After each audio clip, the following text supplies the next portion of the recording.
우리 모든 인간이 가지고 있는 그 본능 중에 하나가 인정받고 싶은 겁니다. 여러분 다 그러시죠? 인정받고 싶죠. 제일 기분 나쁜 일이 무시당하는 일입니다. 여러분 무시당해 보셨어요? 얼마나 기분이 나빠요. 인정받으면 너무 좋습니다. 사람들은 모두 자기를 존귀하게 여기기 때문에 그래요. 당연한 것입니다. 자기 자신을 존중히 여기기 때문에 자기의 존재감을 드러내고 싶은 거죠. 그래서 누가 알아주기를 원합니다. 우리의 일상의 모든 삶의 영역에서 그런데 교회도 예외는 아닙니다. 제가 오랜 목회 생활하면서 우리 성도님들이 제일 시험 드는 일이 뭔가 이렇게 살펴봤더니 교회에서 무시를 당하면 본인 스스로 느끼기를 교회에서 나를 안 알아준다 이렇게 생각이 되면 굉장히 어려워하시더라고요. 여러분은 어떠십니까?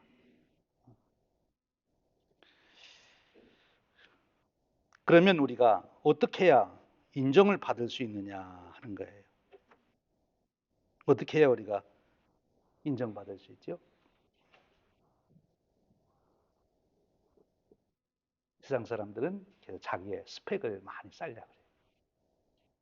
공부도 많이 하고 재주도 발휘하고 힘도 자랑하고 돈도 자랑하고 많은 것을 내세우면 사람들이 자기를 인정해주고 좋아하겠지. 사실 그렇습니다. 또 그런 것들이 다 중요한 일이죠.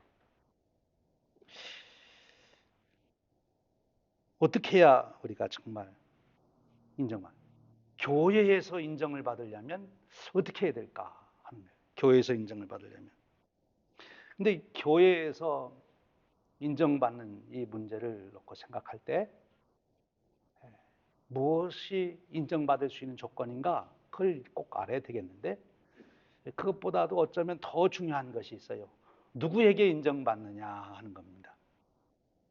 여러분 교회 나와서 누구에게 인정받고 싶습니까?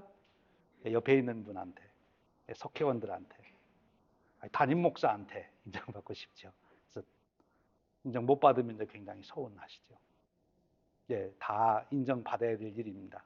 우리가 교회 안에서 그것이 정상적인 마음이죠. 사람이면 다 그 마음을 가지게 되는 것이고 갖는 것이 정상입니다. 그런데 교회에서 다른 분은 몰라도 그분한테는 꼭 인정을 받아야 될 분이 있어요. 그리고 그분에게 인정을 받으면 다른 사람이 나를 인정 안 해줘도 넉넉하게 극복할 수 있는 능력이 생깁니다. 그분은 누구실까요? 하나님. 여러분들이 정답을 말씀하셨어요. 그래서 교회에서는 하나님께 인정을 받은 오늘 본문 3절 말씀에 그 말씀을 주시고 있어요. 그 사람은 하나님도 알아주시느니라. 하나님도 알아주는 사람이 되면 문제가 없는 거예요. 다른 건 다 덮고 넘어갈 수가 있어요. 하나님이 알아주는 사람이 돼요. 근데 이제 우리에게 질문이 있는 거죠. 그럼 하나님은 누구를 알아주시는가? 하나님이 알아주시는 사람은 과연 어떤 조건을 가져야 되는가? 여러분들이 생각해 보시면 돼요. 여러분들이 교회 와서 제일 열심히 하려고 하는 게 뭐예요? 그게 무의식적으로 사람들로부터도 인정을 받기 위해서 그 일을 하지만 하나님께 인정을 받기 위해서 그 일을 하시는 거예요, 사실. 여러분들이 교회 나와서 열심히 하는 일이 하나님께 칭찬받기 위해서 하나님으로부터 상급받기 위해서 그 일을 하시는데 무슨 일을 여러분들이 제일 열심히 하시나요? 고린도 교인들은 뭘 열심히 한가 하면 두 가지를 열심히 했어요. 사람들로부터도 인정받지만 하나님께로부터 인정받으려고 두 가지 열심히 한 일이 있는데 열심히 성경 공부를 했습니다. 지식을 쌓아갔어요. 고린도 교인들이 열심히 지식을 쌓았어요. 또 여러분이 잘 아시는 대로 고린도 교회는 은사가 많았습니다. 병 고치는 은사, 능력 행하는 은사, 예언하는 은사, 방언하는 은사, 많은 은사가 많았는데 교회 일을 하려면 하나님 나라 일을 하려면 은사가 많아야죠. 그렇죠? 참 좋은 거죠. 은사를 구하는 것. 은사를 받은 내가 능력 있게 일을 하면 하나님 인정해 주시겠지. 하나님 인정하시죠. 성경 말씀을 많이 공부해서 잘 그걸 체계적으로 정리해서 교리로 만들어. 그걸 잘 알게 되면 신앙생활에 균형이 잡히고 이단에 빠지지 않고 진리의 길을 갈 수가 있어요. 또 은사가 풍성하면 귀한 일들을 많이 할 수 있어요. 참 귀한 일입니다. 그래서 고린도 교인들이 그것을 열심히 추구했어요. 특별히 고린도 교인들이 공부하는데 열심을 다했어요. 하나님이 너 성경 지식 많이 한다. 그렇게 해서 칭찬하시는가? 오늘 여기 보니까 사도 바울이 그렇게 일깨워주고 있어요. 사도 바울이야말로 정말 공부 열심히 한 사람입니다. 누구보다도 공부 그러면 사도 바울이 나다 그렇게 말할 만큼 공부를 열심히 한 가마리알 문화생이기도 하고요. 열심히 공부를 했죠. 그가 목회하는 중에도 어느 사도보다도 더 많은 구약 성경에 또 유다 문화의 당시 세계 문물에 해박한 지식을 가지고 있었어요. 귀한 일이에요. 하나님이 그런 것을 다 귀하게 쓰셨어요. 참 귀한 일이에요. 그래서 사도 바울도 목회할 때 예배소서에 가서는 학교를 세웠어요. 두라노. 오늘날로 말하면 신학대학을 세우고 그래도 열심히 가르쳤어요. 야, 예배소 교인들을 다 이 성경 지식을 충만하게 가르치면 전부 다 신학 박사를 만들면 이 예배소 교회가 참 훌륭한 교회가 되겠다. 열심히 가르쳤어요. 참 잘하는 겁니다. 말씀을 공부하는 거는 참 잘하는 거예요. 그런데 오늘 우리가 읽은 성경 말씀에 보면 사도 바울이 놀라운 고백을 해요. 하나님이 알아주는 사람은 지식이 많은 사람이라고 하질 않고 지식이 아닌 다른 것을 말씀하고 있어요. 그러면서 또 놀라운 말씀을 하시고 있는데 이런 말씀을 그분이 2절에 하고 계시죠. 만일 누구든지 무엇을 아는 줄로 생각하면 아직도 마땅히 알 것을 알지 못하는 것이라. 책을 통해서 많은 지식을 섭렵해서 그걸 체계적으로 정리해서 교리를 만들고 신학 사상을 만들어서 아주 진리 위에 딱 설 수 있게 됐으면 다 된 줄 알았는데 그것이 다인 줄 알면 아직도 모르는 게 있다는 거예요. 그럼 이 마지막으로 알아야 될 게 뭔가 정말 지식에 있어서도 마지막으로 알아야 될 게 무언가. 그걸 사도 바울이 오늘 말씀해 주시는 거예요. 하나님께 인정받을 수 있는 지식이라는 게 뭔가 자연과학, 기술 지식을 많이 알아야 되나? 인문학을 많이 알아야 되나? 성경에 관한 지식을 많이 알아야 되나? 뭘 해야 하나님이 알아주시는 그 말씀을 오늘 주시고 있는 거죠. 그 말씀의 답이 뭡니까? 어떤 사람을 하나님이 인정해 주신다고 그랬어요? 오늘 말씀에 의하면 3절에 그 정답이 나와 있습니다. 3절 말씀을 제가 다시 한번 봉독해 드립니다. 또 누구든지 하나님을 사랑하면 그 사람은 하나님도 알아주시느니라. 하나님이 누구를 알아주신다고요? 하나님을 사랑하면 하나님은 그 사람을 알아주신다, 인정하신다. 하나님이 인정해 주는 사람은 하나님을 사랑하는 사람이라는 거죠. 여러분이 잘 알고 계신 사무엘 상에 있는 말씀에서도 그렇게 말씀하시죠. 나를 존중히 여기는 자를 내가 존중히 여긴다. 사무엘상 2장 30절 말씀입니다. 나를 존중히 여기는 자를 내가 존중히 여기고 나를 멸시하는 자를 내가 경멸하리라. 하나님이 누구를 존중해 주는가? 하나님을 존중히 여기는 자, 하나님을 사랑하는 자를 하나님도 알아주신다. 그렇게 말씀하십니다. 여러분, 우리가 신앙생활에서 지식을 갖는 건 참 귀한 일이에요. 예수님도 많이 가르치셨고 사도 바울도 열심히 가르쳤어요. 그 지식을 가져야 흔들리지 않는 믿음, 진리 위에 서는 믿음을 가질 수 있어요. 그래서 여러분 열심히 공부하시기를 축원드립니다. 여러분 하나님 부르시는 그날까지 공부하는 태도가 바뀌면 안 돼요. 죽을 때까지 배워야 돼요. 공부하셔야 돼요. 하나님 말씀을 특별히 공부하셔야 돼요.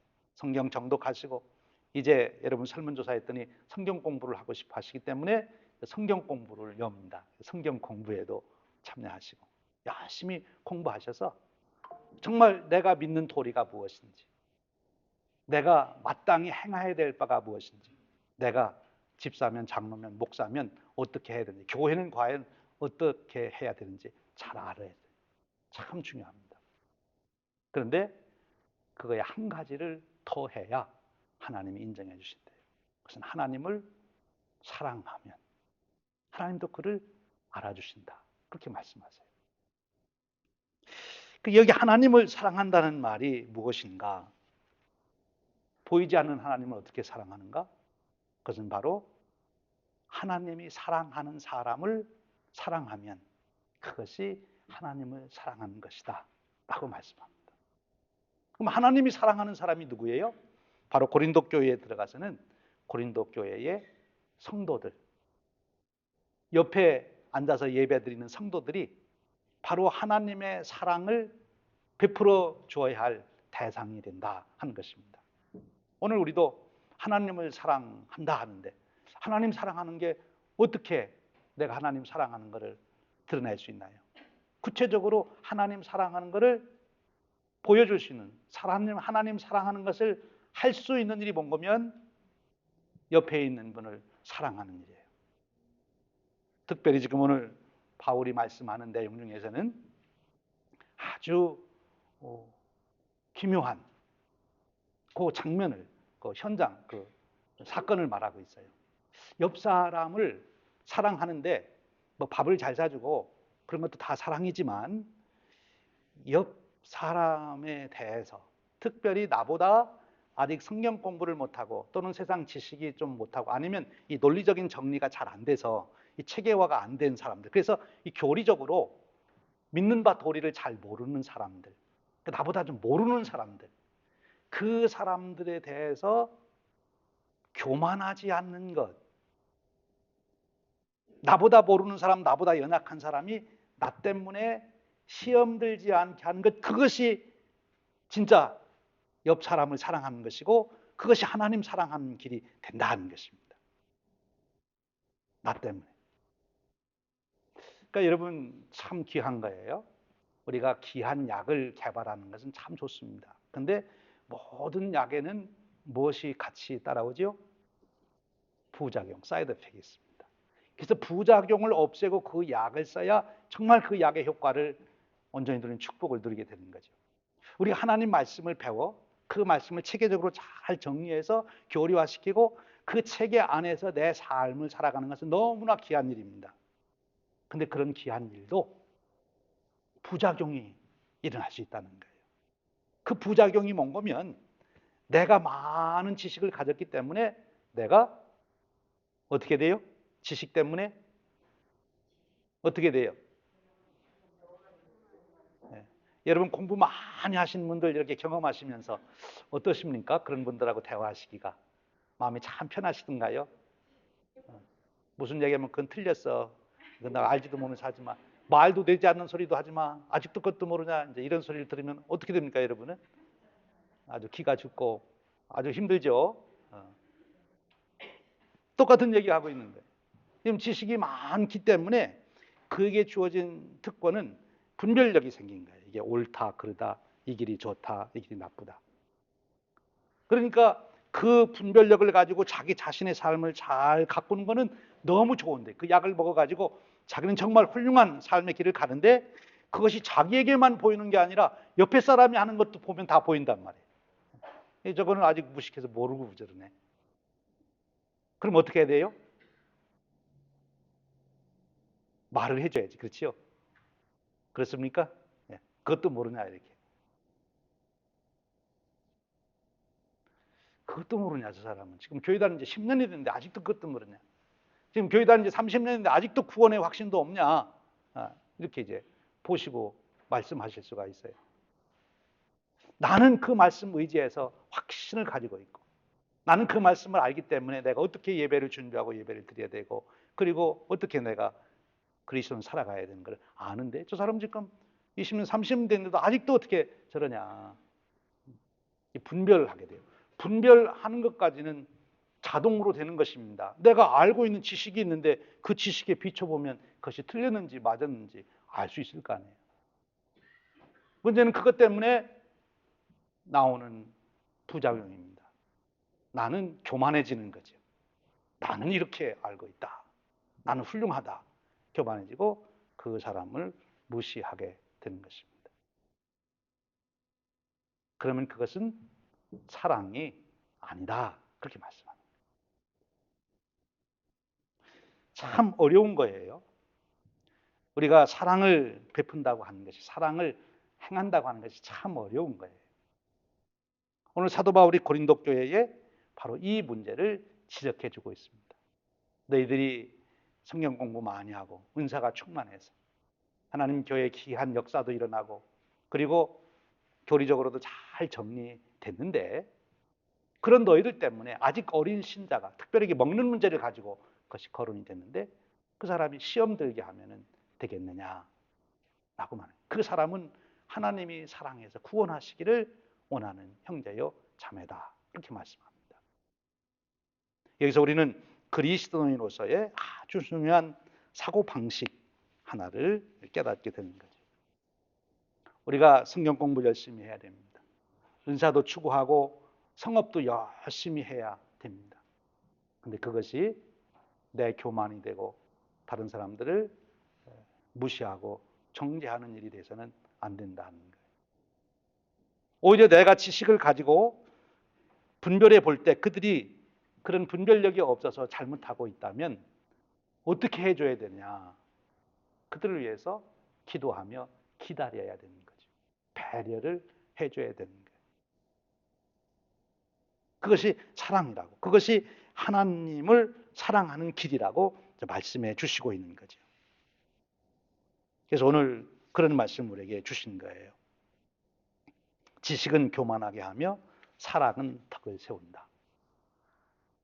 그러니까 지식이 충만한 사람보다 사랑으로 덕을 세우는 사람을 하나님은 알아주신다, 그렇게 말씀합니다. 여러분 모두가 우리 교회 안에서 하나님이 알아주시는 여러분들 되시기를 축원합니다.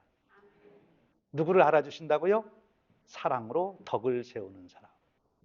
여러분 교회 안에 오셔서 지금까지 신앙생활 하시면, 아니 인생 여정 중에서 어떤 문제가 있을 때마다 누구한테는 가서 그 말을 다 하고 싶은데, 어떤 사람에게는 말을 하려고 해도 아이고 이 말 하면 안 되지 했다가는 또 이제 혼날 테니까 안 하고.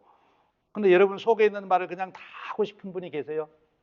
그분이 여러분에게 덕을 세우기 때문에 그걸 다 받아주니까 그 얘기를 듣고 미련하다 얘기하지 아니하고 정말 그랬냐, 오히려 위에서 기도해주고 격려해주기 때문에 그런 마음.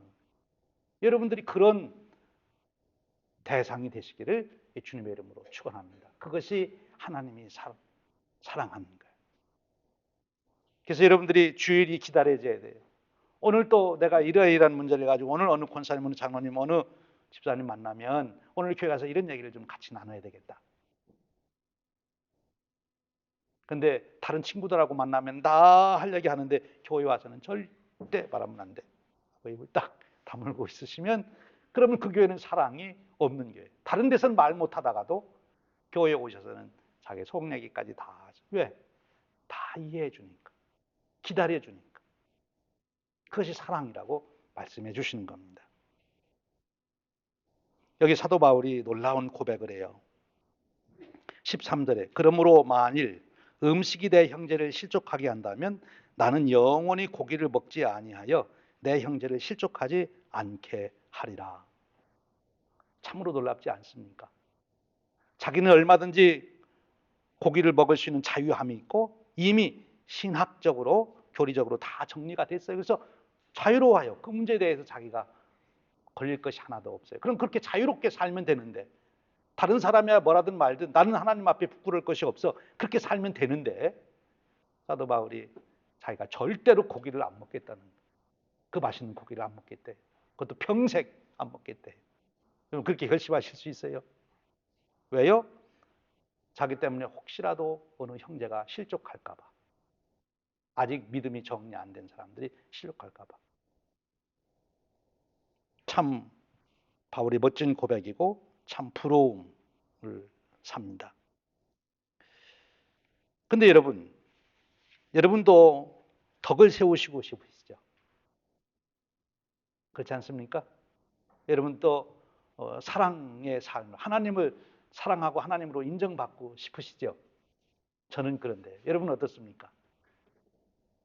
덕을 세우셔야 되는데, 그러면 사랑해야 되는데, 오늘 사도 바울이 우리에게 직설적으로 말은 하지만 간접적으로 아주 중요한, 정말 내가 사랑의 삶을 살 수 있는 방법을 가르쳐 주고 있어요. 여러분은 그 사랑하고 싶은데 어떻게 사랑을 하게 됩니까? 하나님을 사랑하시고 싶은데.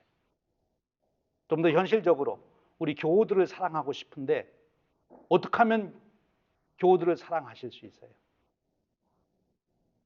어떻게 하면 사랑이 막 쏟아져지든가요?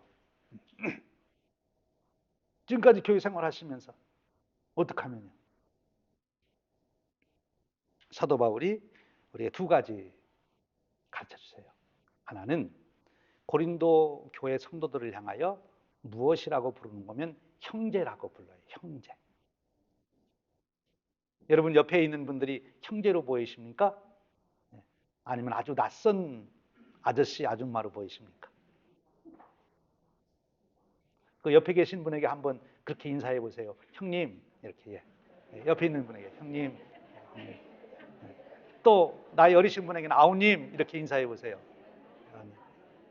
이 형제라고 하는 개념은 지식, 돈이 있는지 없는지, 권세가 있는지 없는지 그런 걸 모든 것을 초월해서 만날 수 있는 관계가 형제 관계입니다. 여러분들 아버지 생일날 출세한 큰아들만 아버지 생일에 가고 그렇지 못한 둘째 아들은 못 가나요? 예, 아버지 생일 잔치에는 온 형제가 같이 모입니다. 뭐 계급이 뭐든 신분이 뭐든 뭐 재산이 있든 없든 공부를 얼마나 했든 관계없이 다 만날 수 있는 게 형제예요. 여러분들 사이에 그런 관계가 맺어지시기를 주님의 이름으로 축원합니다. 여러분 마음이 이미 거리감 없이 누구든지 내 형제야, 내 형님이고 내 동생이야. 그런 마음이 여러분 속에 들기 시작한다면 여러분이 비로소 덕을 세울 수 있는 첫 번째 단계에 들어가신 거예요. 아직도 옆에 있는 분들이 아저씨, 아줌마로 여겨지면 안 되는 거죠. 오늘 예배 끝나고 나가실 때 여러분을 만나시면 형님, 아우님 좀 인사 좀 그렇게 하시기 바랍니다. 그런데 그런 관계가 형성되려면 어떻게 해야 되느냐?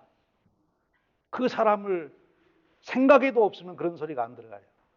많이 생각해야 됩니다. 근데 그래서 생각하려면 자주 봐야 되십니다. 어때요? 여러분 정말 주일날 자주 모이는 분들끼리 서로 형제 자매감이 느껴지세요? 1년에 한 번 뵙는 분이 그러세요? 자주 뵈야죠. 새벽마다 뵈면 얼마나 좋을까요? 요즘에 새벽에 보니까 서로 얼굴들 보시고 막 너무너무 좋아하시는 거예요. 아마 제가 생각하는 그분들끼리는 이미 형님, 동생, 언니, 동생 이게 벌써 다 맺어지는 것 같아요. 그러니 뭐 내가 저 사람을 위해서 덕을 세워야지. 내가 양보해야지. 나 똑똑한 채 하지 말아야지. 내가 감싸줘야지. 그런 마음이 생기지 않겠어요? 하나님은 그런 사람을 알아주신대요. 사랑하는 여러분, 우리 교회, 우리 하나님 우리를 모아준 걸 얼마나 소중한 관계입니까? 수십억의 이 지구에 사람이 살고 있지만 정말 내 인생에 곁에서 함께 인생을 통해 주실 분은 여기 계신 그분밖에 안 계십니다. 여러분 옆에 계신 분.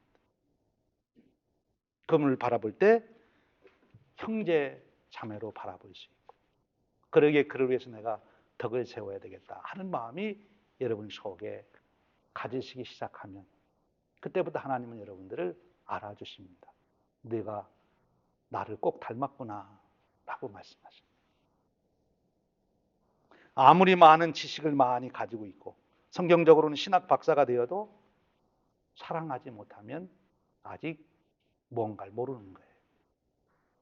사랑할 때 함께 신앙생활하는 교우들을 형제로 여길 때 그리고 자매로 여길 때, 그때 비로소 참 알아야 될 지식을 알게 되는 것이고, 그리고 하나님께 인정받는 축복의 인생이 되는 거예요. 사랑하는 여러분, 여러분의 인생이 얼마 남으신 것 같아요?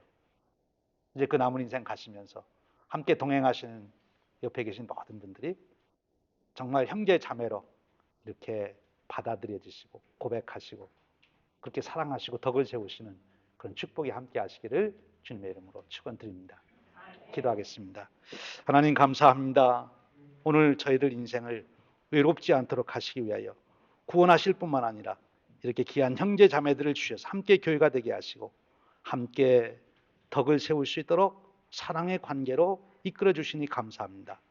일찍이 사도 바울을 통하여 일깨워 주신 이 귀한 은혜가 우리 교회에 충만히 임하여 우리 성도들 중에 한 분도 실족하는 자 없게 하시고 외로운 자 없게 하시고 모두가 함께 인생 여정을 기쁨으로 즐거움으로 천상을 향하여 걸어갈 수 있도록 은혜 베풀어 주옵소서. 우리 주님 예수 그리스도의 이름으로 기도하옵나이다. 아멘.